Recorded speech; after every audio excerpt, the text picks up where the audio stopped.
We not only did escort missions, we did a lot of strafing, some dive bombing, but mostly strafing.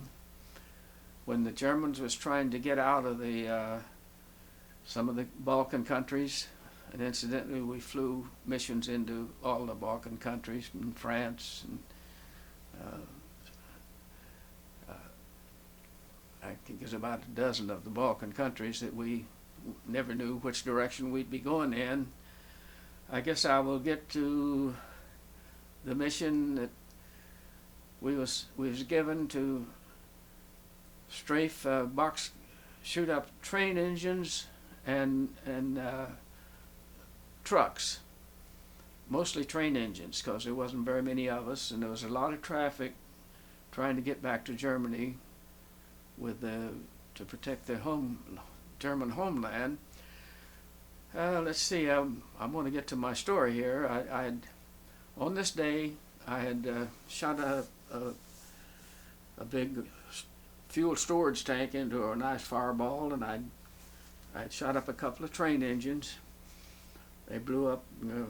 They were steam engines. Well, one of them was electric, but one was a steam engine.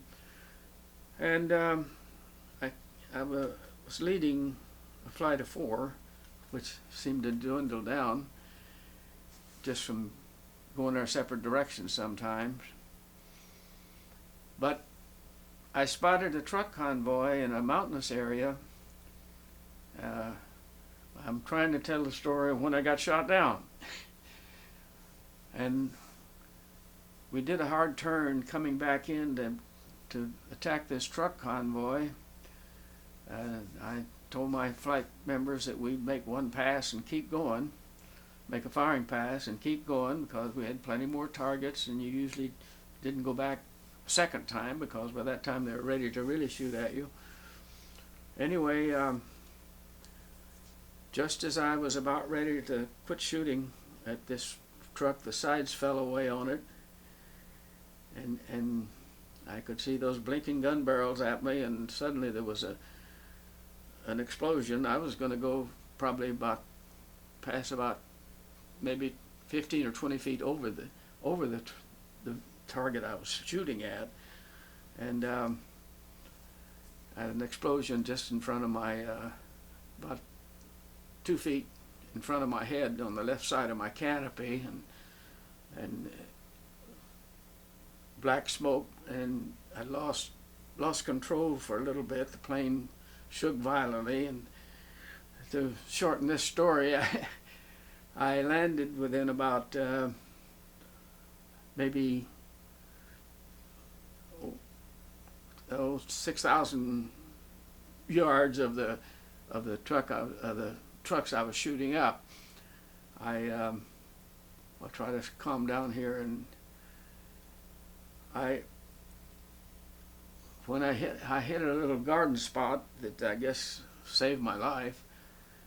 Left the tail part of the plane, and a wing broke off as I spun around, and then I leaped out of the plane. Of course, tried to find a match to burn the plane, because that was our instructions. The Germans would get the parts and put them together, and that wasn't good. If I'd have found the match, I'd have burned myself, because I didn't realize at the time, but I was just covered in gasoline from the busted tanks in the crash, so a match wouldn't have been a good idea. Anyway, I hid a few feet away, not very far, maybe a block, short block, and between some little corn rows, and trying to figure out what to do. I had my parachute. I had lost my escape kit from it, and my gun, my 45 pistol we carried for some protection, which probably wasn't. You usually couldn't, in a strange country, you couldn't use it anyway. But just as I'm laying in this corn row, I didn't know it, but there was a railroad track close by. A train engine come along. Men were standing all around it. It looks like, I guess they got a platform around those steam engines. It was just the engine, just as it got close to me, like across the road, say, if, just a very short distance, a couple more Mustangs come along and blew up the train engine. The guys standing on it were kind of running in all directions, and I actually joined some of them, pretending that I was one of them. And I got off into the. I was able to. It was mountainous country, and I was able to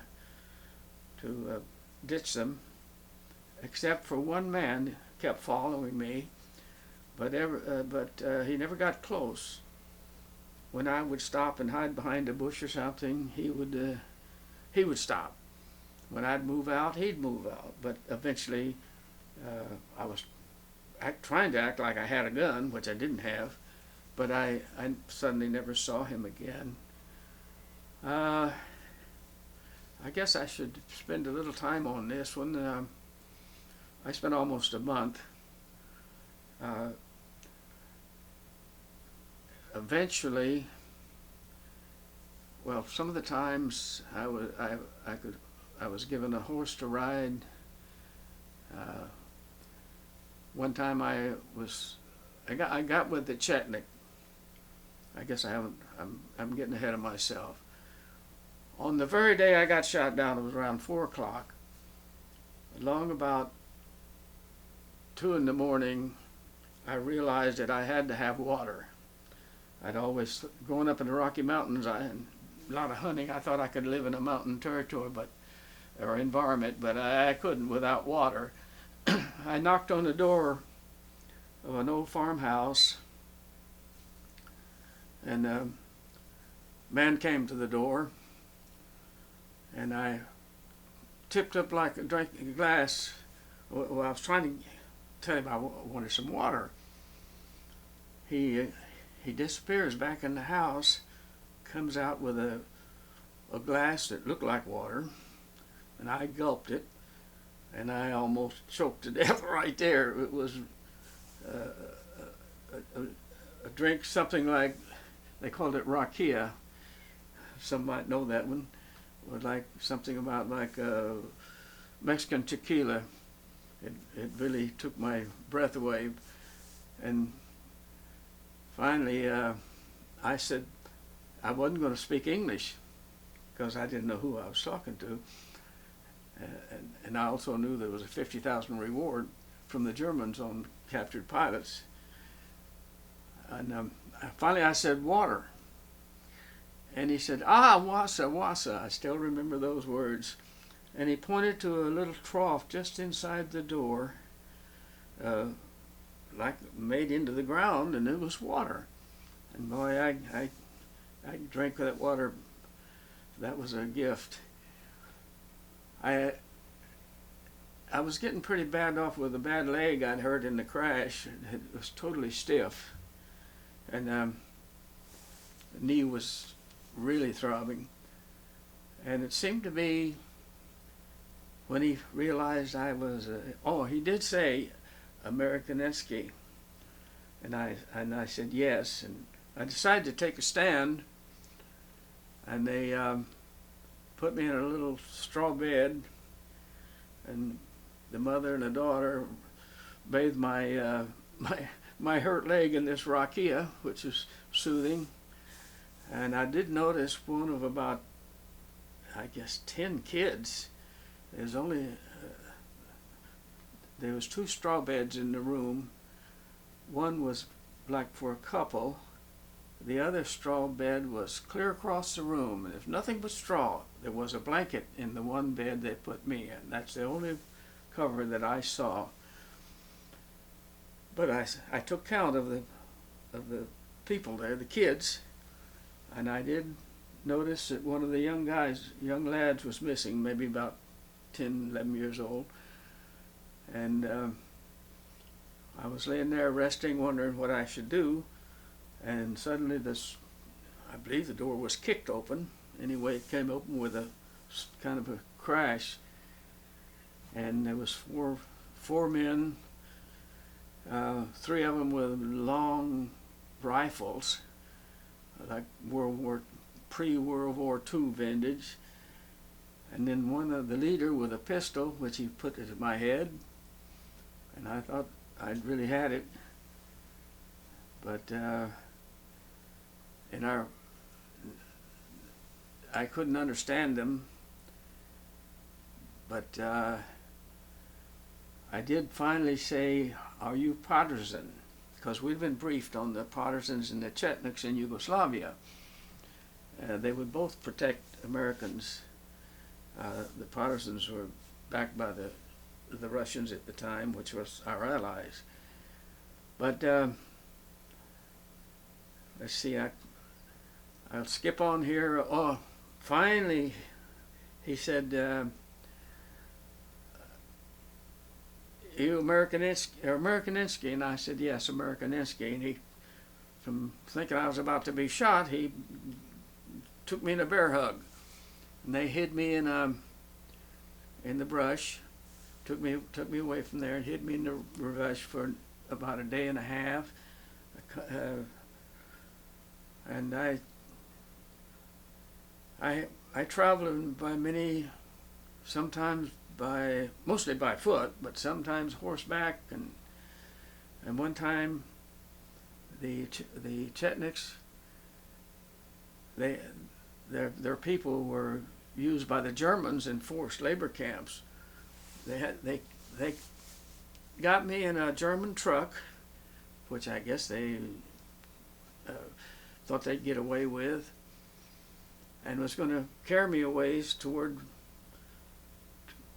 trying to get back to my unit, which was across an ocean, Mediterranean in a way, and also a mountain 500 miles from where I was at least. I guess I'm getting kind of away here. But anyway, when we got to this German truck, there was a group of the partisans, the Chetniks, the underground. It looked like a picnic of like, at least a gathering. But it was set up for my benefit to get me in this truck, this German truck of all things. And it was painted with all the German markings, going to move me on a ways in the direction I was going. And suddenly, as I'm standing in this truck with maybe 5 or 6 of the Yugoslav people, here come the Germans racing toward us. And of course, nobody could speak. No one could speak or understand English. I was, as the Germans arrived, very angry. You could see that. They pulled me back into the crowd, and I was standing there thinking I could be turned in for that $50,000 reward.